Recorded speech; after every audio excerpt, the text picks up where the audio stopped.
Welcome back to Conversations Podcast. It's your boy Drew. Just looking back, just a couple weeks ago, Pete Hegseth. Of course, he was on his little soapbox. He was talking a lot of crazy nonsense. One of the biggest things that he said was he's going to show no mercy to the enemy, no mercy, and their job was to kill and destroy. What he says. Unfortunately, today we actually had a fighter jet that was shot down. And currently, one of the pilots is absolutely missing. Okay. Um, Hopefully, Iran, if they actually have him as they're saying and it is alleged, maybe they'll show some mercy and some class as well. So I'm gonna just give you a brief clip. This going around right now, and I'm gonna come back and we're gonna talk about it a little further.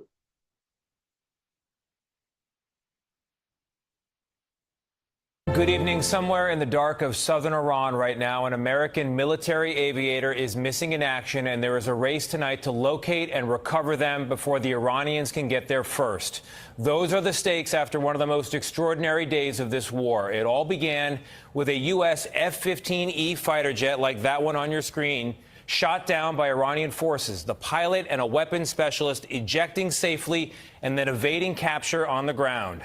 But as U.S. rescuers closed in, another aircraft also took fire and crashed, forcing that pilot to eject as well. They were later lifted from the Persian Gulf, and the pilot of the earlier F-15 has been rescued too. But that third crew member is still out there tonight, and we have multiple reports on what happened and what's being done to rescue them, starting with CBS News senior national security correspondent Charlie D'Agata, following things from London. Charlie, good evening. Good evening, Tony. So this is a first since the conflict began. The very latest we're getting out of U.S. officials tonight is that search and rescue is ongoing for that second crew member of the F-15, somewhere deep behind enemy lines in a remote region of Iran. And the downing of that second rescue aircraft due to enemy fire, even though the pilot was safely out of Iranian airspace before ejecting, just speaks to how dangerous this rescue mission is. We're learning tonight an A-10 Warthog like this took fire during the rescue mission. The pilot ejected over the Persian Gulf off the coast of Kuwait and was rescued safely. A helicopter carrying that rescued fighter jet pilot was also hit by small arms fire, wounding the crew, but managed to land safely. Iranian State TV was the first to report Iranian forces shot down a U.S. fighter jet, airing footage of the wreckage as proof. U.S. officials later confirmed the U.S. Air Force F-15E Strike Eagle had fallen to enemy fire and deep behind enemy lines. A two-seater version like these F-15s seen at a U.S. military base in Britain months ago, part of the buildup to the war. Sources tell us the crew ejected the aircraft and U.S. forces search and rescue teams were scrambled.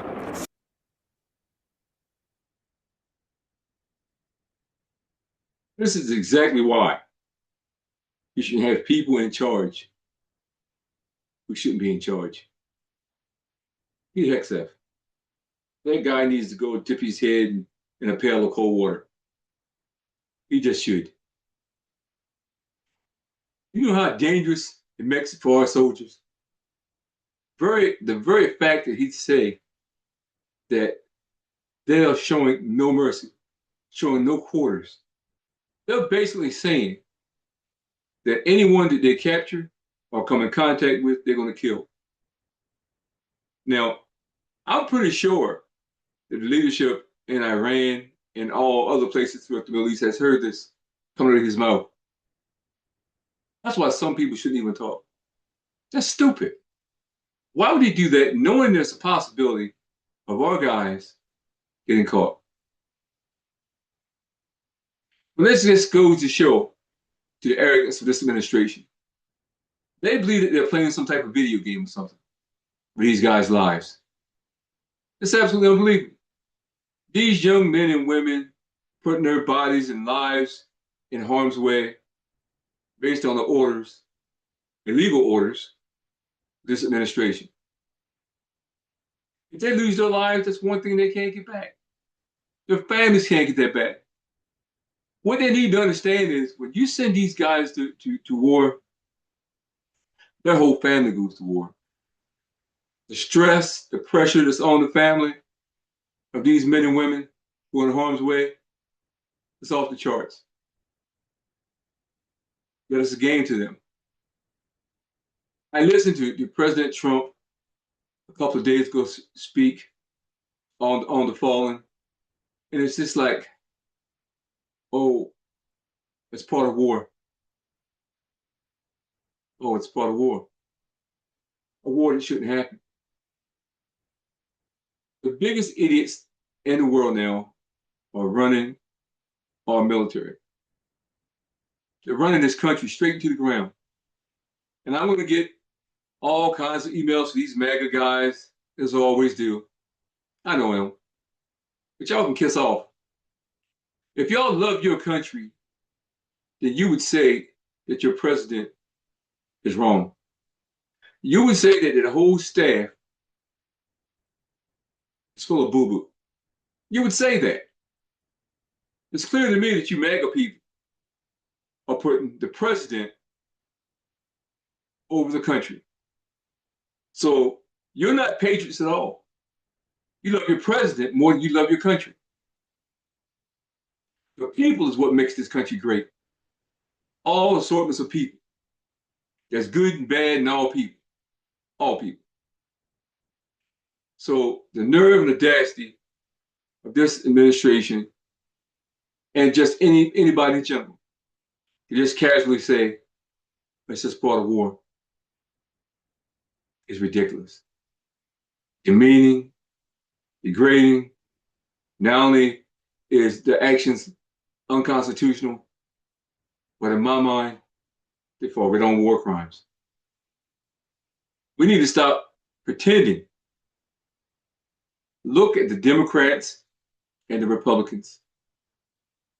People keep being fooled by them. They're all the same.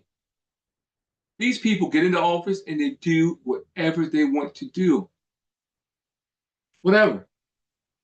How do you go in with a $19 trillion deficit and all of a sudden it becomes $39 trillion deficit?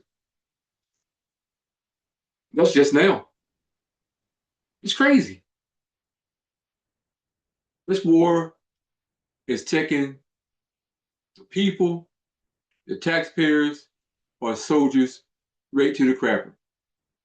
Over $1 billion a day. Over $1 billion a day. Make this make sense.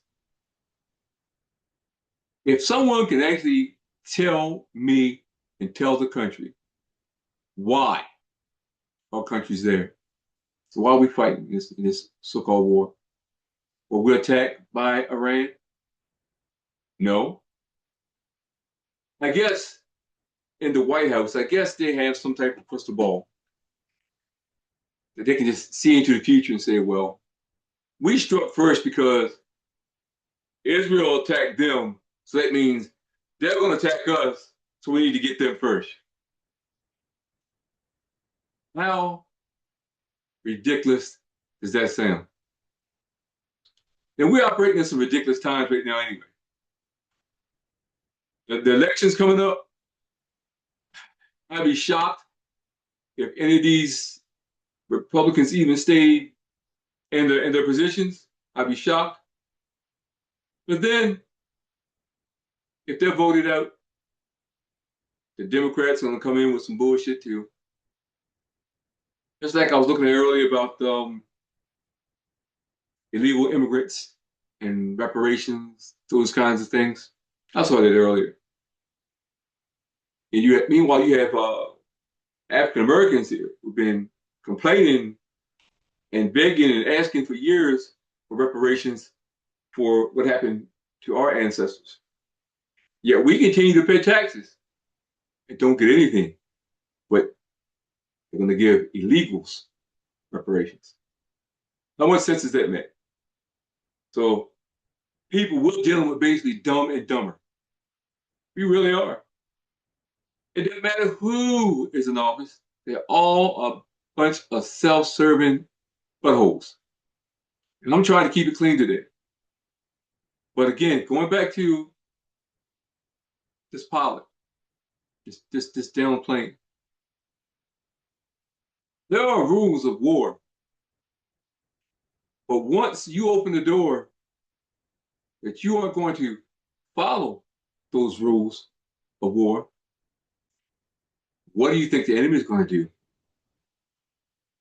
God bless that soldier, he or she, who may or may not actually be in the hands of Iran.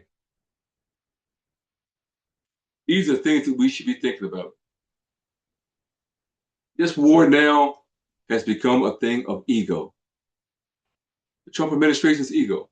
Plain and simple. This whole thing is based on ego. Bring our people home. From home. You don't need to prove a point at the expense of people's lives. You'll never be there risking your own life. Our sons and daughters are the ones who are going to be there. Your sons and daughters will never, ever see the things that our sons and daughters will see. Because you can send ours, but you won't send your own. And people, I hope you guys are with me on this. I want to hear what you guys have to say. I want to see it in the comments. I want you guys to speak up. I want you guys to raise your voices and be heard. I want you to be heard. I want to see these comments. I want to see these comments blazing tonight on what you really think about what's going on. Good or bad. I listen to it all. I may not agree with everything. You may not agree with everything that I'm saying. But if you are an American first, you will put America first, not this administration. Say they're corrupt, stop backing them, and let's move on as a country. We can turn this thing around. We have to. For all the future generations, we have to turn this around. But it's not going to happen until everybody gets together.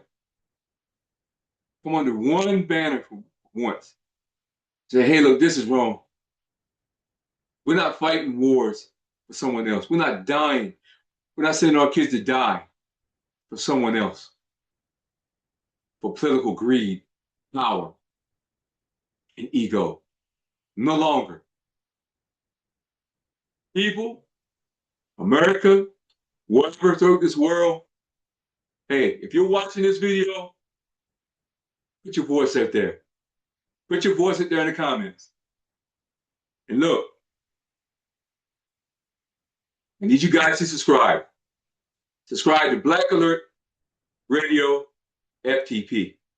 Okay? The FTP is for the people. Okay? Need you guys to subscribe. God bless whoever's in the hands of Iran, if that's true. God bless the soldiers. Say, God bless the world. This violence and killing each other needs to stop. It's always a group of greedy men who dictate everything to the masses. Needs to be more checks and balances. Anyway, listen. I'm your boy Drew. Again, subscribe, and I am out.